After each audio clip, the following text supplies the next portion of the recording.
প্রিয় দর্শকবৃন্দ, আসসালামু আলাইকুম।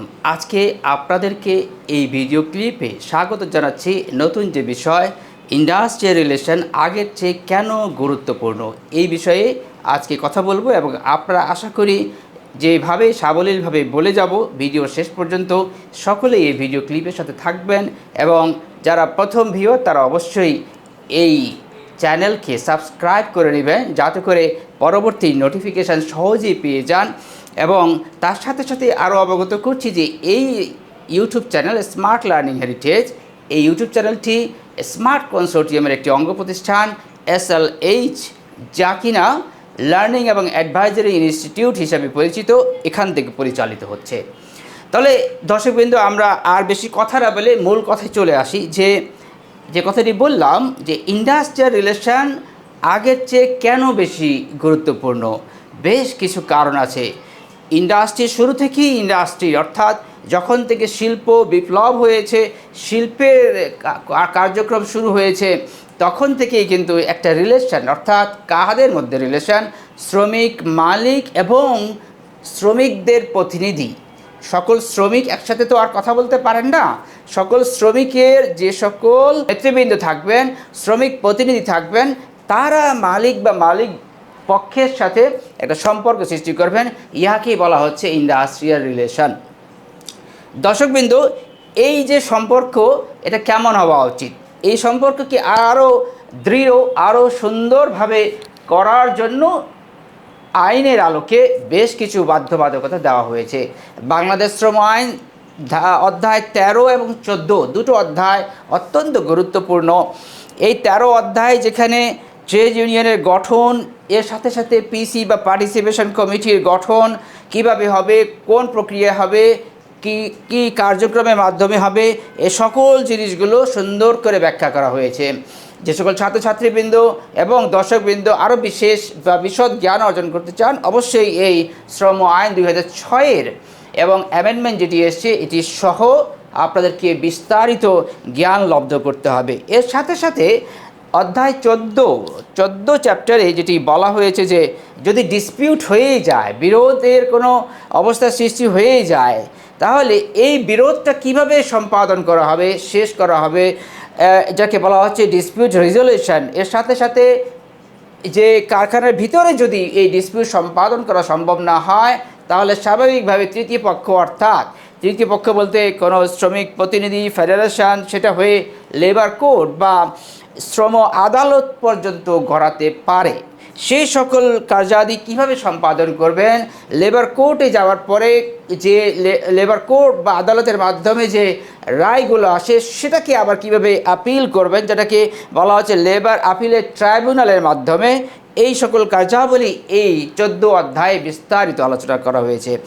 আমি এতক্ষণ লেবার লয়ে কীভাবে এই যে ইন্ডাস্ট্রিয়াল রিলেশনের যে সম্পর্ক, ইন্ডাস্ট্রিয়াল রিলেশনের যে কার্যাদি সম্পাদন করা হবে এবং এই সম্পর্ককে কীভাবে সুদৃঢ় করা হয়েছে সেটি সুন্দর করে আইনানুগভাবেই অবস্থান শক্ত করা হয়েছে।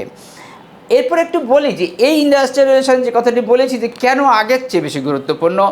যেমনটি আমরা এগিয়ে যাচ্ছি টেকনোলজিক্যাল ডেভেলপমেন্টের দিকে, যেমনটি আমরা বিভিন্ন অবস্থার প্রেক্ষিতে শিল্পগুলো আরও বড় হচ্ছে, ঠিক তেমনিভাবে এই যে সম্পর্ককে আরও সুদৃঢ় করা যদি না যায়, তাহলে অনেকগুলো অসুবিধার মধ্যে আমাদেরকে পড়তে হয় বা অসুবিধার সম্মুখীন হতে হয়।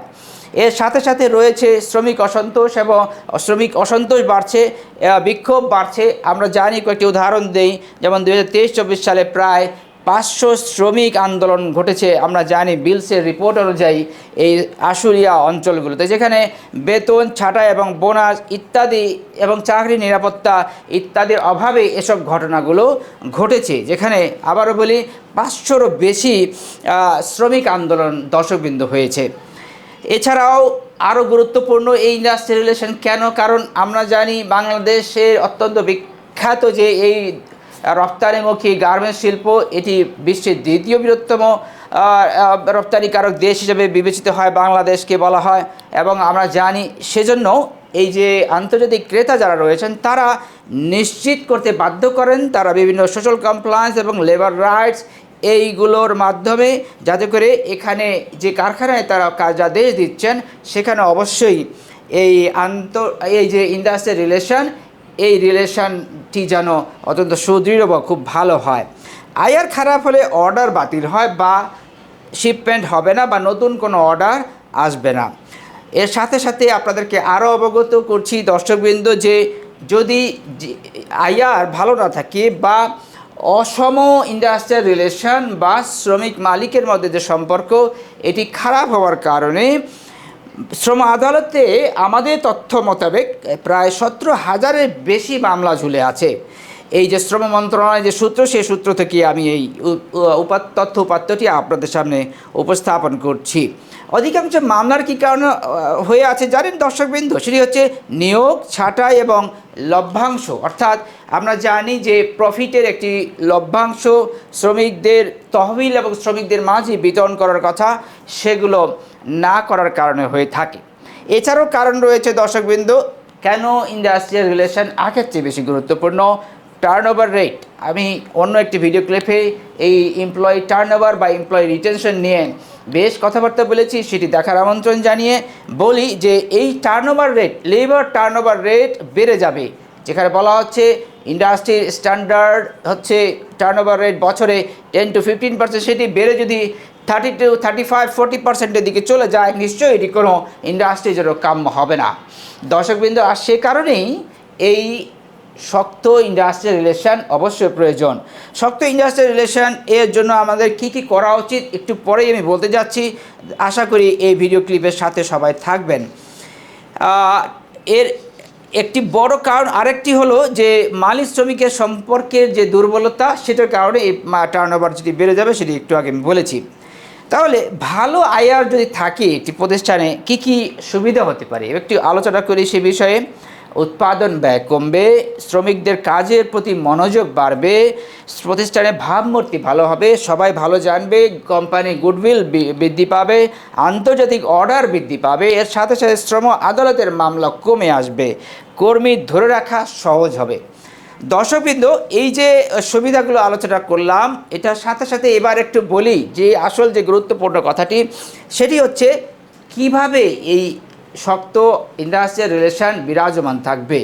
এখানে এইচআর এবং আইআর এই দুটো সেকশন, যা কিনা এইচআর ডিপার্টমেন্টের আন্ডারেই সাধারণত কর্মকাণ্ড পরিচালিত করে থাকেন কর্মীবৃন্দ। এখানে এই সকল ডিপার্টমেন্ট বা সেকশনে যারা কাজ করছেন তাদেরকে শুধু কাজ করার স্বার্থেই যে কাজ করবে তা নয়, তাদেরকে আসলে মনোযোগ সহকারে কাজ করার মনোভাব সৃষ্টি করতে হবে দর্শকবৃন্দ।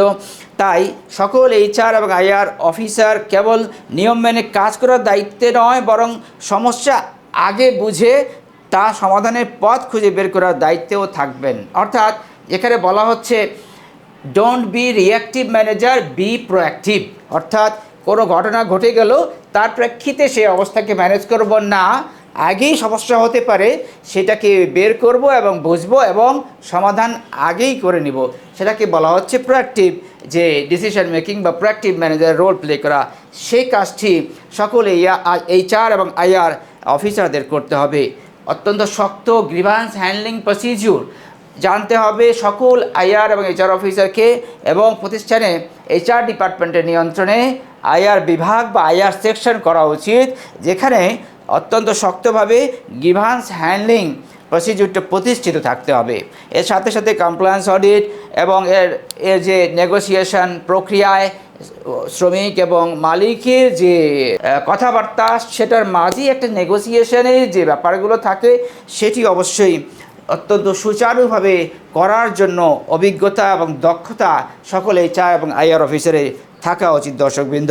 কয়েকটি উদাহরণ আমরা বলতে পারি যে যদি ভালো আইআর প্রতিষ্ঠিত থাকে তাহলে কি হতে পারে, অথবা খারাপ আইআর যদি প্রতিষ্ঠিত হয় তাহলে কি হতে পারে। আমরা একটু আগে বলেছি যে শ্রমিক অসন্তোষের কথা, একটি প্র্যাকটিক্যাল এক্সাম্পল দিচ্ছি যে আশুলিয়া আরএমজি 2023-24 সালের দিকে আমরা দেখেছি যে এই যে মজুরি কাঠামো জন্য ধর্মঘটে প্রায় 5 থেকে 7 দিন, এবং প্রায়শই আমরা শুনি বিভিন্ন প্রতিষ্ঠান বন্ধ ঘোষণা করা হচ্ছে, লে অফ করা হচ্ছে। এর সাথে সাথে যদি অন্যদিকে বলি যে ইপিজেডের কারখানাগুলোতে আমরা কি দেখতে পাই, অত্যন্ত সুন্দরভাবে সুশৃঙ্খলভাবে কারখানাগুলো তারা তাদের প্রোডাকশন বা উৎপাদন কার্যক্রম পরিচালনা করছে। কারণ কি জানেন, সেখানে একটি শক্ত আইআর ডিপার্টমেন্ট বিরাজমান। দর্শকবৃন্দ, এর সাথে সাথে আমরা আরেকটু বলি যে আমরা প্রায় শুনি যে লে অফ করা হচ্ছে, কর্মীদের ছাঁটাই করা হচ্ছে, রিট্রেঞ্চ যাকে বলা হয়। এই সকল কার্যাবলীগুলো করার জন্য আইআর সেকশন বা আইআর বিভাগ থাকা উচিত। ইন্ডাস্ট্রিয়াল রিলেশন, মনে রাখবেন, যারা ইন্ডাস্ট্রিয়াল রিলেশন বা আইআর বিভাগে কাজ করছেন তারা শ্রমিক এবং মালিকের মাঝে একটি সুন্দর একটি ব্রিজে পরিণত করার জন্য, একটি সুন্দর একটি পরিবেশে পরিণত করার জন্য কাজ করেন।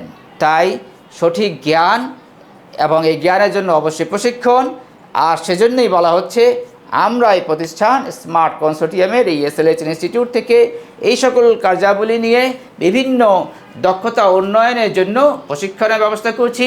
আশা করি আমাদের সাথে থাকবেন এবং এই চ্যানেলটি অবশ্যই সাবস্ক্রাইব করবেন, সকলের মাঝে এটি শেয়ার করবেন এবং লাইক করতে অবশ্যই ভুলবেন না। আল্লাহ হাফিজ।